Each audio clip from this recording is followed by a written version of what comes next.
n'hésitez pas de votre part à me poser des questions à la fin du chapitre. C'est la première chose. Deuxièmement, pour une sorte de date, il y a eu un cafouillage à propos des dates. C'est que moi, il faudrait aussi que je vous prenne quand même un peu en EMC. Voilà, alors le thème de terminale, c'est la laïcité, mais nous, on peut, comme il n'y a aucune évaluation, rien, on peut complètement tricher. Et même si vous en avez un ras-le-bol peut-être de parler de ça, que de ça avec vos parents, ça serait bien d'avoir une approche un peu différente. Donc, ce que je souhaiterais, c'est que le samedi prochain, donc on est 2 séances, une séance à 10h et une séance à 11h. Donc là, je prends en classe entière parce que de toute façon, il n'y a pas spécialement d'interaction possible. Donc les élèves qui veulent parler, ils parlent et puis c'est tout. Donc à 10h et à 11h. Donc à 10h, on ferait le cours d'histoire et à 11h, le MC. Et ce que je voudrais pour préparer la séance, je vous ai mis dans le programme la progression. Je vous avais mis pour début juin, je crois. Il y a une émission sur France Culture. Alors, j'ai pas le lien exact, mais en tapant ces 3 mots, vous les avez. Hein. Donc, c'est une émission sur France Culture qui s'appelle La Table Ronde, qui date du 10 mars, mais qui, je crois que je vous l'avais déjà dit, et justement, la différence entre BFM et France Culture, c'est que BFM, c'est lié à l'actualité et c'est très pauvre en analyse, alors que là, France Culture, elle aurait pu être fait aujourd'hui parce que c'est pas sur actualité du coronavirus, mais des rapports entre pouvoir politique et pouvoir médical. Et comme en plus, on va à un moment reprendre le chapitre sur la France, la Ve République, voilà. Donc, situer ce que c'est qu'une république, une démocratie par rapport à un régime autoritaire, c'est très bien. Donc, récapitulatif, la semaine prochaine, je vous rencontrerai 3 fois, mardi à 17h comme d'habitude, samedi à 10h, on fera l'histoire, et samedi à 11h, et on fera une séance de MC. Et pour ça, il faut absolument que vous ayez entendu, elle dure 32 minutes, entendu et pris quelques notes pour vous, hein, pour pouvoir ensuite qu'on dégage des axes, voilà, qu'on puisse échanger, qu'on puisse se poser une question, une sorte de débat si vous voulez, donc de cette émission qui voilà, coronavirus, la table ronde, 10 mars, je crois que c'est une épidémie de la peur. Mais je vous avais tout mis hein, dans la fiche avec la progression. Et à partir de là, on pourra donc échanger ensemble et discuter sur le rôle de l'information dans les démocratie, etc. Voilà. Deuxième chose, deuxième date avant de reprendre, le mardi 26 mai, je vous aurai un devoir d'1 heure, c'est-à-dire que vous, vous connecterez, alors là, du coup, on fera peut-être 4h30 sur le NT, pour avoir 1 heure, pour que vous ayez 1 heure, donc il n'y aura pas de Zoom là. Hein. Vous connecterez donc à 4h30 sur le NT, je déposerai un travail. Donc ce que je ferai pour être sûr, c'est que je le mettrai en. Vous préférez recevoir en message ou vous préférez quand je dépose des documents? Personne ne me répond, vous Moi, m'entendez perso, pas? en message, après. Essayez de voir entre vous, voilà, ce que vous préférez, ce qui arrive plus, ce qui est plus rapide, ce qui est plus pratique pour vous. Donc, je vous mettrai le devoir à 4h30. Vous aurez, évidemment, vous aurez largement le droit de regarder tout ce que vous voulez, sauf que, et vers 6h moins 20, comme ça, vous aurez le temps de vous organiser, etc. Je veux tout. Voilà. Au-delà, c'est voilà, comme si c'était en temps réel. Alors, en fait, je vous le dis tout de suite, ce sera 4h35, hein, parce que j'ai un cours juste avant. Et donc, vous aurez le temps de regarder tout ce que vous voulez, sauf que là, forcément, ce sera en temps limité. Donc, ça voudra dire, c'est un conseil que, voilà, il faudra avoir revu votre cours pour avoir le plan en tête, avoir quelques idées, etc., pour que ce soit beaucoup plus facile pour avoir des idées. Parce que si vous êtes en même temps à chercher des informations et faire un commentaire, c'est pas terrible. Alors, ce sera un commentaire de document, bien sûr. Hein. Voilà, le 26. Alors, on va reprendre, à part si vous avez des questions. On va reprendre le cours. Alors, on s'était arrêté à la fin de la première partie. Je vous ai envoyé le diaporama, d'ailleurs, je ne sais plus si je l'ai envoyé ou déposé. Donc, on s'était arrêté à la fin de la première partie, et donc on va faire aujourd'hui la deuxième qui est beaucoup plus brève. Alors, ce que j'avais oublié de vous dire, c'est que je vous avais dit que donc, rappelez-vous, hein, on est en train de voir pourquoi une autre gouvernance mondiale est nécessaire à partir de 1975. Alors, il y a plusieurs raisons qui l'expliquent, hein, crise pétrolière, crise financière, concurrence des NPIA. On est en train de voir donc elle prend une forme néolibérale et qu'elle se concrétise par des organisations régionales. Et puis, on n'avait rien dit sur les pays pauvres. Je suis passée assez vite. Donc là, je suis sur la diapo 8. Donc, vous avez un petit texte, les conditions de l'aide du FMI au Maroc. Donc, vous le lirez tranquillement chez vous. Je crois que je vous l'avais donné avant. Hein. Donc sur les pays pauvres, et je pose comme question quelles sont les conséquences de cette gouvernance économique mondiale qui est dirigée par une poignée de pays riches pour les pays du Sud. Et alors donc, je vous lis ce que j'ai écrit, hein, comme ça, en plus vous aurez la trace. Donc la politique néolibérale, c'est une politique de dérégulation. Alors déjà, on avait vu déréglementation. Déréglementation, c'est qu'il n'y a plus de règles et que chaque entreprise fait comme elle l'entend. Dérégulation, c'est la même chose, mais c'est plus financier. Donc, hausse du poids des acteurs privés, les FTN, firmes transnationales, les agences de notation, les entreprises chargées d'évaluer la capacité d'un État emprunteur à rembourser une dette, État, etc. Ensuite, la situation 2012, les États abandonnent, excusez-moi, je vais aller à la diapo d'avant, pardon. Donc, les États abandonnent le contrôle de leur économie. Ce sont les entreprises désormais qui prennent les décisions. Conséquence, ça favorise les échanges, ça favorise les IDE, rappelez-vous, hein, investissement direct à l'étranger, mais ça augmente la spéculation, activité consistant à tirer profit par anticipation de l'évolution du niveau des prix, la finance déconnectée de l'économie réelle.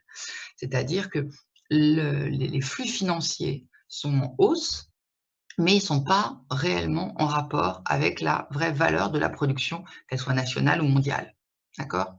Donc, hausse des risques comme le krach boursier 1987 Wall Street. Et puis aussi multiplication des délocalisations. Puis en dessous le texte sur le Maroc, vous avez une petite analyse aussi sur le fait que les pays pauvres sont à l'écart et que les institutions internationales imposent des PAS. Rappelez-vous, on en avait parlé sur le chapitre sur la mondialisation, programme d'ajustement structurel, c'est-à-dire que le FMI, la Banque mondiale, demande aux États, aux pays du Sud, de se désendetter et pour ça, de réduire tous les coûts qui peuvent être liés à l'État. Et c'est pour ça qu'à cette époque, dans les pays du Sud, il y a des entreprises d'État qui ferment, qui sont privatisées, des hôpitaux, des aéroports, etc. Donc, ça affaiblit considérablement les pays. Ça leur permet d'entrer dans la mondialisation par rapport à leur commerce, mais ça les affaiblit énormément socialement. Voilà. Et donc là, vous avez l'exemple du Maroc qui reçoit une aide du FMI donc en 1983. Alors, on en est donc maintenant à la deuxième partie. Alors, depuis 1991, donc depuis 1991, la nouvelle gouvernance. Et donc, grand A, les États-Unis. Alors ça, c'est des choses que vous savez. Je vais essayer de vous le mettre en image plein. Normalement, je n'ai jamais de problème, mais si, voilà. Alors, pourquoi donc 1991 donc, c'est une nouvelle situation pour l'économie mondiale. Donc, quel est le nouveau contexte en 1991? Vous avez deux documents. Alors, je vous laisse regarder quelques secondes et puis, qu'est-ce que vous pouvez dire donc? Qu'est-ce qu'elles veulent dire ces deux images?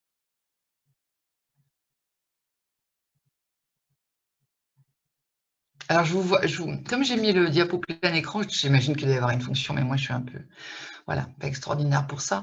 Donc, je préfère que vous preniez la parole parce que du coup, je ne vois pas les mains levées quand vous cliquez sur l'icône pour les mains. Donc, qu'est-ce que vous voyez sur ces deux documents? C'est comme sur le chapitre des États-Unis, là, à partir de 91, c'est les nouveaux, l'hyperpuissance mondiale. Voilà. Loi, etc. Donc, deux informations. La première, c'est l'image de gauche, effectivement. Donc, on voit un cow-boy qui rentre et qui dit « Ici, c'est moi qui fais la loi. Mondialisation saloon ». Donc, la première information qu'on peut utiliser pour situer le contexte géopolitique, géoéconomique après la chute de l'URSS, c'est que du coup, les États-Unis sont la seule puissance mondiale. D'accord? Alors, vous avez vu le visage du cow-boy, il est à la tête de qui? Est-ce qu'il y en a qui sont capables de dire? Bon, qui c'est qui est au pouvoir aux États-Unis à ce moment-là?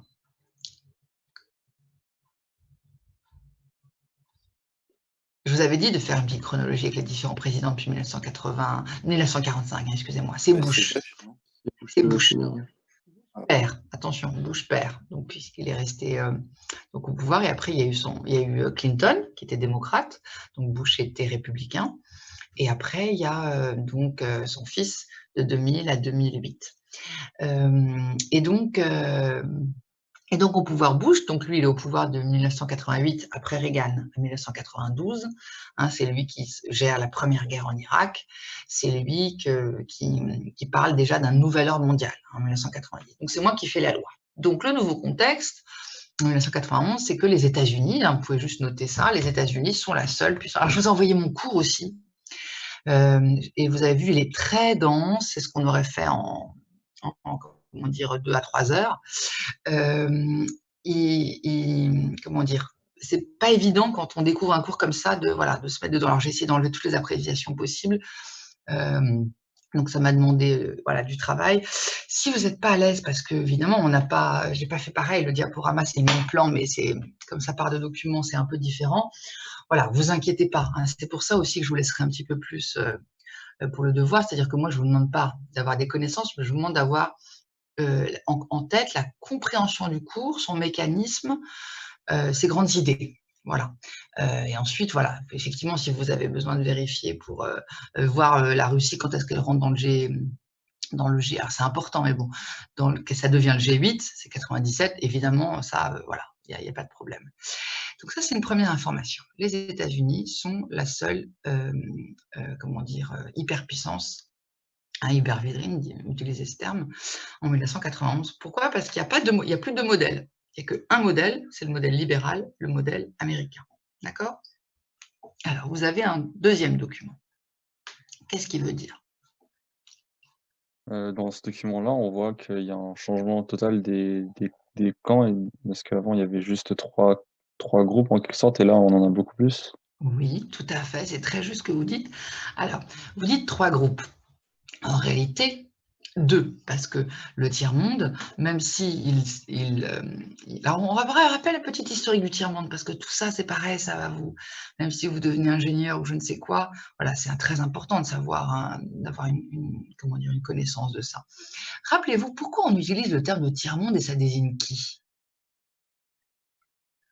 C'est tous les pays qui sont hors de bloc ouest, bloc Exactement, est. exactement, ce sont les C'est les pays. 55 à Bandung, je sais plus. Voilà, c'est ça, exactement, très bien. Ce sont tous les pays, on en a parlé quand on a fait un peu la Chine, qui ne sont ni à l'ouest ni à l'est, qui pour la grande majorité sont des anciennes colonies, mais pas tous. La Chine n'est pas une ancienne colonie, d'accord? L'Australie est une ancienne colonie, elle n'est pas dans les pays du tiers-monde, qui sont la majorité de la population mondiale, mais qui pourtant sur le plan politique représentent rien. Et donc ce tiers-monde est une référence, donc c'est un terme français, hein, voilà, utilisé par des Français. Aux États-Unis, on dit autre chose. Enfin, voilà, en tout cas, ça n'a pas la même référence. C'est une référence, bien sûr, directe à quoi dans l'histoire de la France? Le tiers-état. Aux tiers-états, absolument, qui, face aux 2 privilégiés que sont la noblesse et le clergé, est la majorité de la population, 97%, mais n'est rien sur le plan politique. D'accord? Il n'est pas privilégié. Sauf qu'en réalité, très vite, les pays du tiers-monde, ils s'alignent sur un des blocs. Et souvent, d'ailleurs, ils choisissent, souvent, hein, la voie socialiste. Que ce soit la Chine, même si elle s'oppose à l'URSS, elle est socialiste, que l'Algérie, des années 70, elle est socialiste, l'Égypte, la Syrie, etc., etc. Bon, bien sûr, il y a des exceptions, hein, mais voilà. Mais en tout cas, effectivement, 3 mondes. Donc les choses étaient simples, d'accord? Et puis, on est en 1991 et là, voilà, on a plusieurs blocs. Alors, à quoi correspond ce puzzle? Parce qu'on est en 91, là, hein, ou 92, mais c'est pas aujourd'hui, hein. Alors, attention, par exemple, si vous aviez ce document à commenter, il ne faudrait pas lire le dessin est daté. Attention, hein, parce que là, on est en, comment dire, en histoire. Donc, c'est normal que pour faire de l'histoire, on utilise des documents qui sont du passé pour comprendre le passé. D'accord? On n'est pas en géographie.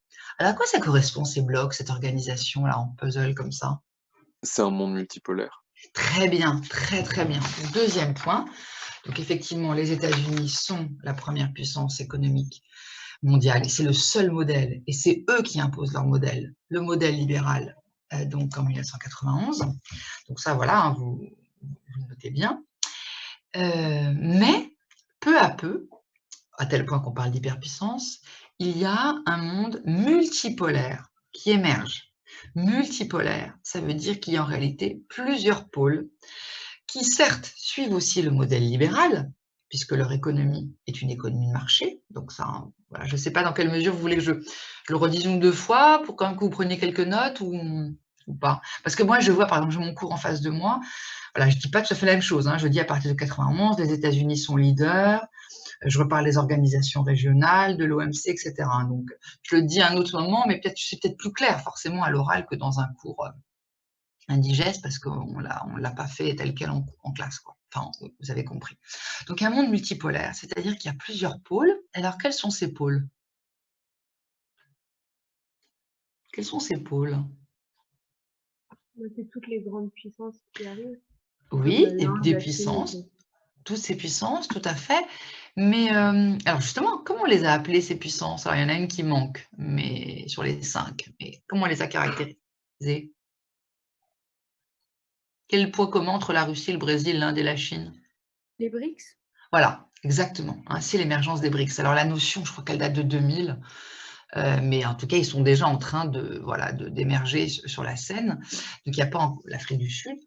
Donc des BRICS, c'est-à-dire des puissances qui connaissent un décollage économique et qui ont une certaine autonomie, qui jouent un rôle à l'échelle mondiale.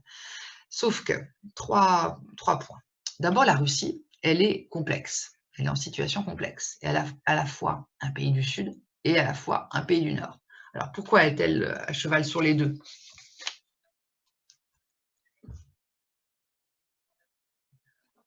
Alors, pourquoi est-ce qu'elle est à cheval sur les deux? Pourquoi c'est un pays du Nord et un pays du Sud? À cette date, bien sûr, hein. Elle est encore communiste, etc. Donc, Oui. elle est plus rattachée aux pays du Sud, mais elle est quand même économiquement plus développée. Oui, alors il y a ça, et puis il y a aussi le problème que le passage d'une économie communiste où tout est collectivisé, où tout appartient à l'État, à une économie capitaliste où tout est privatisé, met du temps. Et c'est pour ça que de nombreux pays communistes sont arrivés dans l'Union européenne qu'en 2004. Et donc le temps de cette acclimatation explique que pendant quelques années, la situation économique du pays est hybride, parce qu'il faut le temps qui décollectivise, qui trouve des racheteurs pour ces entreprises, etc. Et ça peut engendrer une certaine forme aussi d'appauvrissement et de pauvreté, parce que du coup, il faut licencier les populations, il faut leur retrouver un emploi, etc., etc. Et donc la Russie, surtout qu'elle a perdu un tiers de sa superficie, puisque les Madame, autres pays. Oui? il faudrait que vous acceptiez AFAF, parce qu'elle essaie Ah, alors de se positionner. attendez, je vois pas. C'est bizarre parce que quand j'ai un nouveau. Ah oui, excusez-moi, effectivement. Oui, oui, tout à fait. Pardon. Comme j'étais sur mon diapo, je vois, même si c'est tout près. Merci de me l'avoir signalé. Elle vous a envoyé un SMS, c'est ça? Ou quelque chose? Oui, oui, oui. Pour vous le dire? D'accord. Excusez-moi. Excusez-moi, Faf, désolée. Donc je disais qu'il faut du temps, voilà, pour qu'un pays passe d'une économie communiste à une économie capitaliste, et ce laps de temps, souvent, le fragilise économiquement. Et donc son économie peut aussi s'appauvrir, hein. Et c'est le cas de l'URSS, enfin de la Russie, pardon.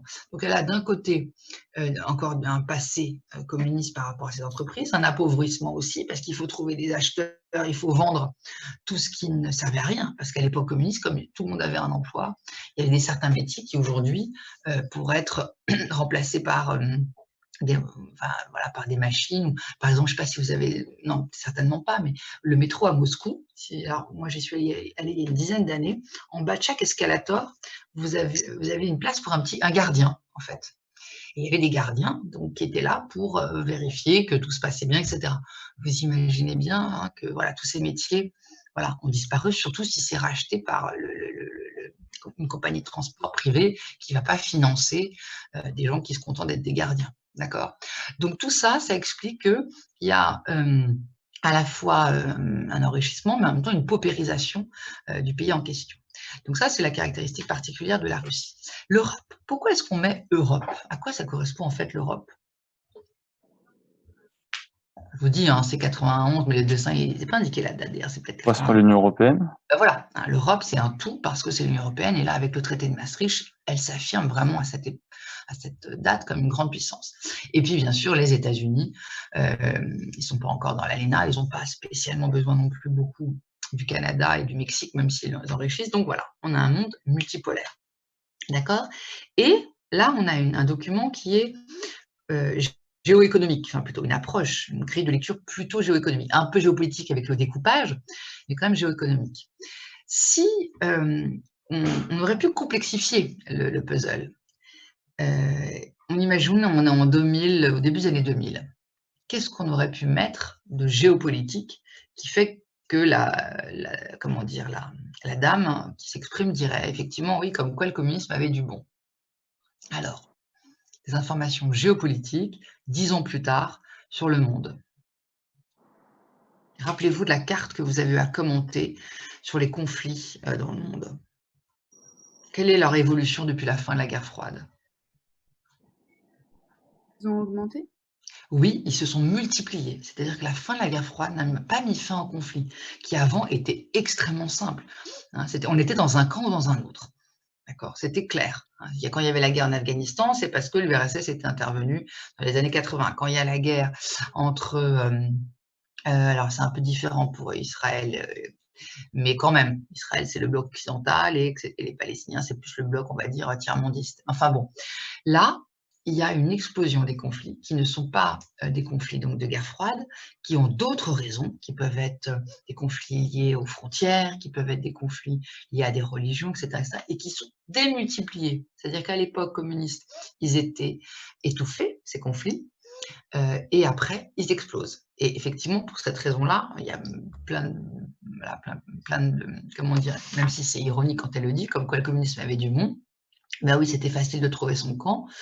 Il y avait globalement 2 pôles, il y en a beaucoup plus depuis, et en plus, les conflits ont explosé, et c'est difficile de les, comment ça s'appelle,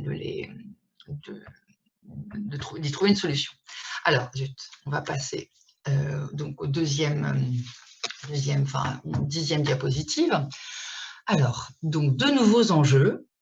Ah oui, au fait, il y a la chanson que je vous avais demandé d'écouter aussi. Ah oui, alors attendez, bon, on va finir ça, et puis oui, j'aurais dû commencer par là. Enfin, c'est pas des paroles extraordinaires, hein, mais bon. Donc, 2 nouveaux enjeux. Qu'est-ce que le G8? Comment les institutions s'y adaptent? Alors, je vous laisse regarder une minute pendant que je retrouve les paroles. J'espère que vous l'avez écouté, hein. Alors, ce que je vais faire aussi, c'est que je vais vous mettre, pour mardi prochain, on va commencer un nouveau chapitre, donc en géographie. Je vais vous mettre une petite vidéo. Ce n'est pas un lien, c'est une vidéo que je déposerai de 3-4 minutes qui permet de comprendre le phénomène de privatisation et de libéralisation dans les années 80. Alors, je vous laisse regarder là.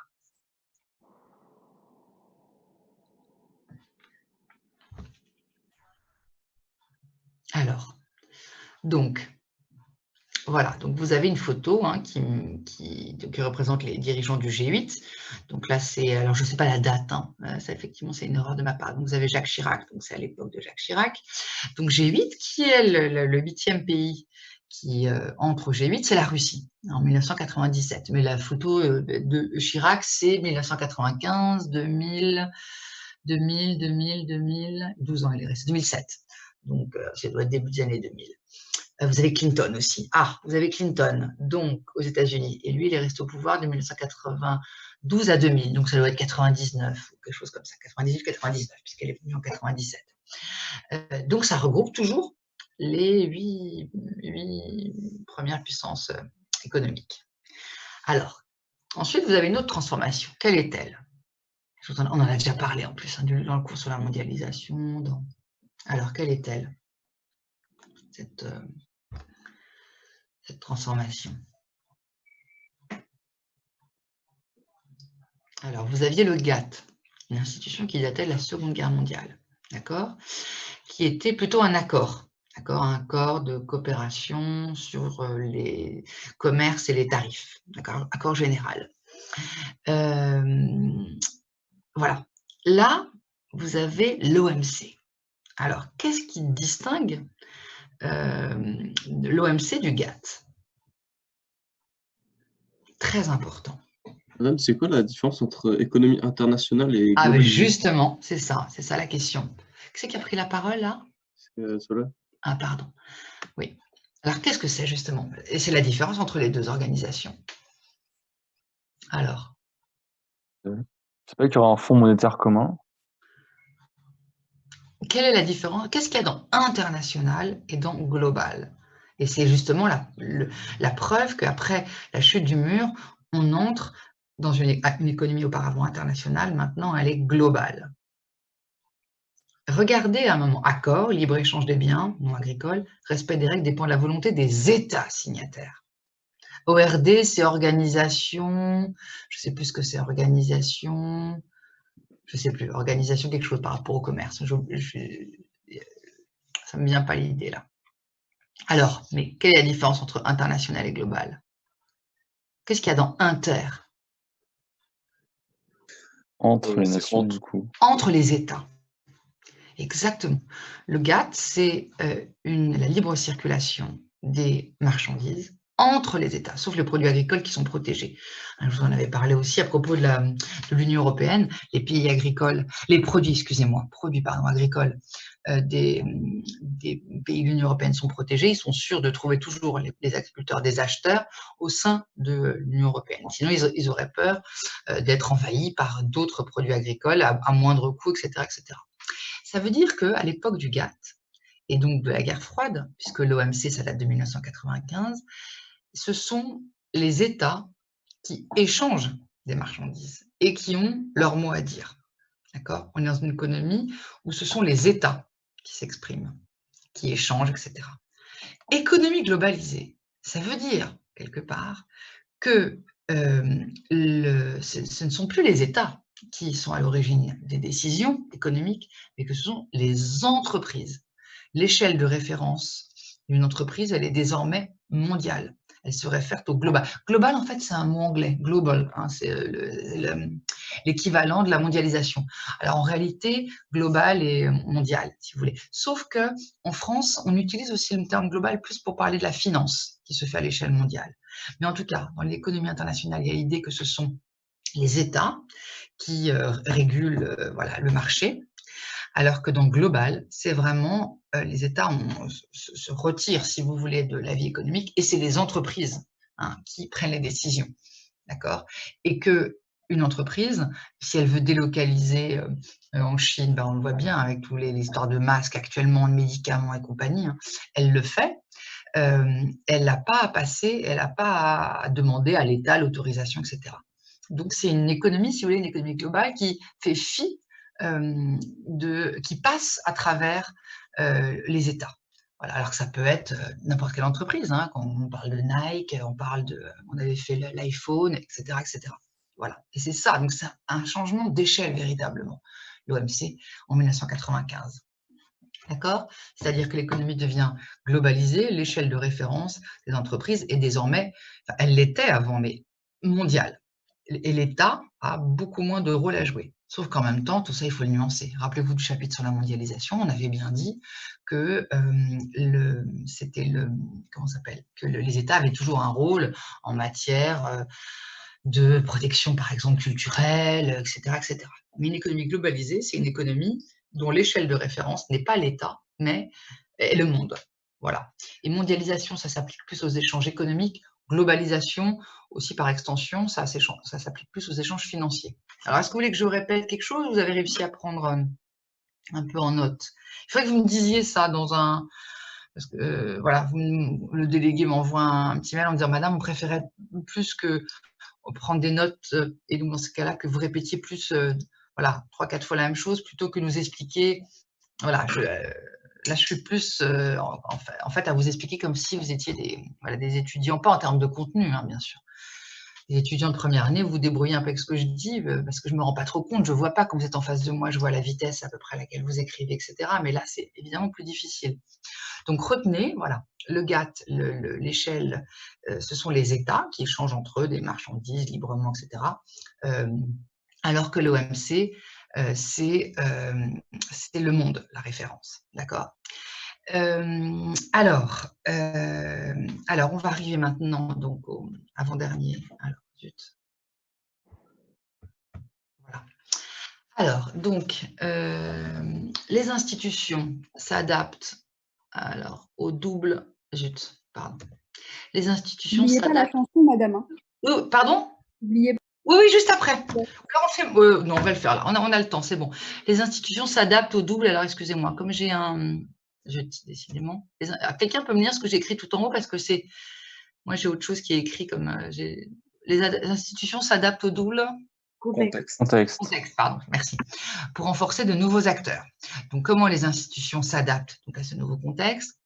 World Economic Forum de Davos en Suisse, baptisé ainsi en 1987, il prend de l'ampleur dans les années 90. Donc, qu'est-ce qui est mis en place pour que les États, donc le G8 coopèrent? Ce sont des forums de discussion qui réunissent les pays les plus puissants. Voilà, donc Forum libéral, financé par les FTN.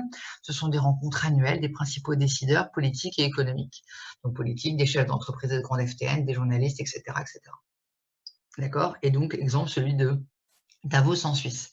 Alors, pour contrecarrer ça, il y a eu des forums altermondialistes qui se sont aussi mis en place. On en avait parlé quand on a fait le chapitre sur la mondialisation. Des forums sociaux, d'accord, qui sont tout le contraire de ces forums libéraux menés par la poignée des pays les plus puissants. Alors, il y en a un qui s'est tenu en 2002 au Brésil, à Porto Alegre.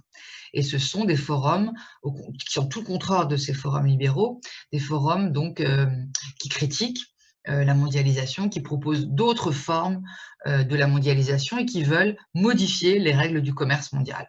D'accord? Donc retenez deux formes de participation citoyenne à cette mondialisation, la forme libérale, donc mise en place par les pays les plus puissants, donc c'est des forums libéraux, donc qui ont lieu chaque année, et puis des forums sociaux qui critiquent la mondialisation. D'accord? Alors, exemple, celui de Porto Alegre, j'aurais pu vous le mettre aussi, mais de toute façon, il est dans le cours. Là, je suis en train de me rendre compte, vous voyez dans le cours, que je parle plutôt de cela, et pas des forums libéraux. Mais bon, vous avez le diaporama avec vous, donc ça va. Mais qu'arrive-t-il en 2007? La crise des subprimes, qui oblige à repenser l'économie mondiale, qui demande de l'aide aux États, et qui, au final, est un retour au néolibéralisme. Alors, c'est un peu d'actualité, cette crise aussi, même si elle a 12 ans, parce que justement, on est en train de se dire avec ce qui se passe actuellement, on va penser à un autre monde, on devra limiter les déplacements en avion, on devra moins consommer, regardez, la pollution a diminué à Paris, en Île-de-France, etc., etc. C'est ce qu'on a cru en 2007. Et en fait, ça n'a rien changé. Sauf que la situation n'est pas la même. Parce qu'en 2007, d'abord, certains pays avaient quand même été épargnés. Et puis, d'autre part, c'était quand même surtout le monde de la finance qui était touché. Alors, est-ce que quelqu'un, on en a déjà parlé quand on a fait, je crois, les États-Unis, peut me rappeler ce que c'est que cette crise? Bah, c'est une crise. Enfin, c'est l'immobilier aux États-Unis qui s'est Oui, cassé la figure, et du coup, bah, il y a oui, des banques qui ont fait faillite, oui, et c'est le système financier voilà, qui s'est cassé la figure aussi. qui s'est effondré. En fait, les ménages américains empruntaient aux banques américaines pour acheter leurs biens immobiliers, leur lieu de résidence. Au bout d'un moment, il y a tellement de prêts qui sont accordés que la valeur donc, des biens immobiliers diminue, sauf que les prêts, eux, ne sont pas diminués. Ils continuent d'augmenter. Et donc, les ménages, parce qu'ils auraient pu se dire, bon, ben, on va vendre notre maison et puis on rachète plus tard, plus tard ou plus petit, etc. Sauf que les ménages ne pouvaient pas non plus vendre parce que la valeur de leur prêt restait toujours très élevée. Donc, ils se retrouvent avec une maison qui n'a aucune valeur et un prêt immense. Et donc, forcément, les banques sont en faillite. Et là, qu'est-ce qu'elles font? Elles demandent de l'argent à l'État.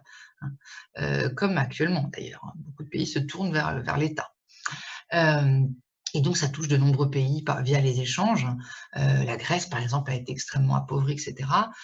Et puis, ça met donc effectivement quelques années à retrouver la situation hantée. En tout cas, c'est une crise qui a été déjà un signal.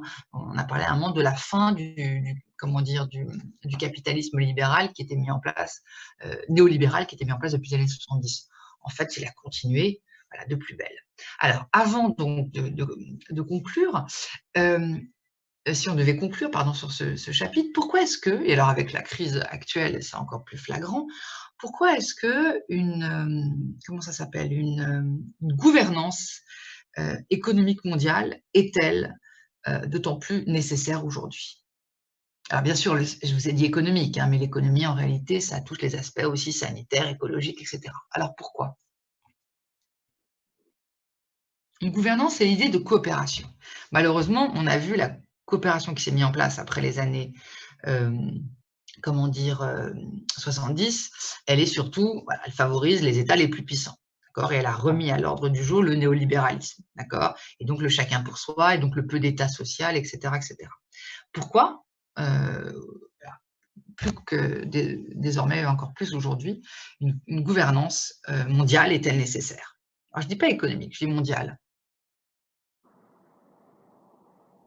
Pour éviter d'autres conflits? Alors, des conflits, oui, mais les conflits mondiaux, c'est plutôt, comment dire, c'est plutôt l'ONU, c'est plutôt les casques bleus qui gèrent. Donc, c'est encore autre chose, les conflits. Mais une gouvernance mondiale, c'est-à-dire une institution qui permettrait, surtout qu'aujourd'hui, effectivement, il y a des conflits dans le monde, des conflits géopolitiques, mais ce n'est pas ça la caractéristique principale. Donc, c'est pour gérer des problèmes qui se posent à l'échelle mondiale. On a annoncé encore cet été des températures qui vont être très élevées. Et donc, l'année dernière, déjà, donc, voilà, et la gouvernance mondiale est nécessaire pour penser des institutions à l'échelle mondiale parce que désormais, déjà depuis plusieurs années, les problèmes sont d'ordre mondiaux, que ce soit les problèmes écologiques ou que ce soit les problèmes sanitaires. D'accord? C'est clair pour tout le monde? Donc, vous notez la nécessité d'une gouvernance à l'échelle mondiale pour penser des problèmes qui se posent désormais à l'échelle mondiale, comme sanitaire, écologique, etc. Alors, la chanson, donc je la reprends, j'espère que vous l'avez tous écoutée. Alors, je l'ai devant moi, donc. Alors, il la traite de quoi, Miss Maggie, dans cette chanson? Donc en fait, ça correspond plus à la fin du grand 1, mais j'ai oublié, je m'en suis rendu compte au début du grand 2. Donc, il la traite de quoi, Margaret Thatcher, dans sa chanson? Allez-y, vous avez la liberté de dire plein de gros mots. Donc, alors, je regarde la première phrase. Femme du monde ou bien putain, qui bien souvent être les mêmes. Femme normale, star ou boudin, je vous aime. Même à la dernière déconne, je veux dédier ces quelques vers issus de mon dégoût des hommes et de leur morale guerrière. Car aucune femme sur la planète ne sera jamais plus con que son frère, ni plus fière, ni plus malhonnête, à part peut-être Madame Thatcher. Alors, qu'est-ce qu'il lui reproche? Qu'est-ce que ça veut dire, ça? Normalement, dans sa chanson, qui est très genrée, sa chanson est très genrée, elle est en train de dire, voilà, les femmes ne se font pas la guerre, les hommes tout le temps. Donc, ça veut dire que, selon lui, les dispositions hommes-femmes sont, comment dire, que c'est comme si on naissait avec ces dispositions. Alors qu'en réalité, le concept de genre permet de dire que c'est l'éducation qui fait qu'on construit les garçons de cette manière et les filles de cette manière. Voilà, si on met du rose, des poupées dans les mains des petites filles, et les garçons, eux, ils ont des cow-boys, des Playmobil et du bleu.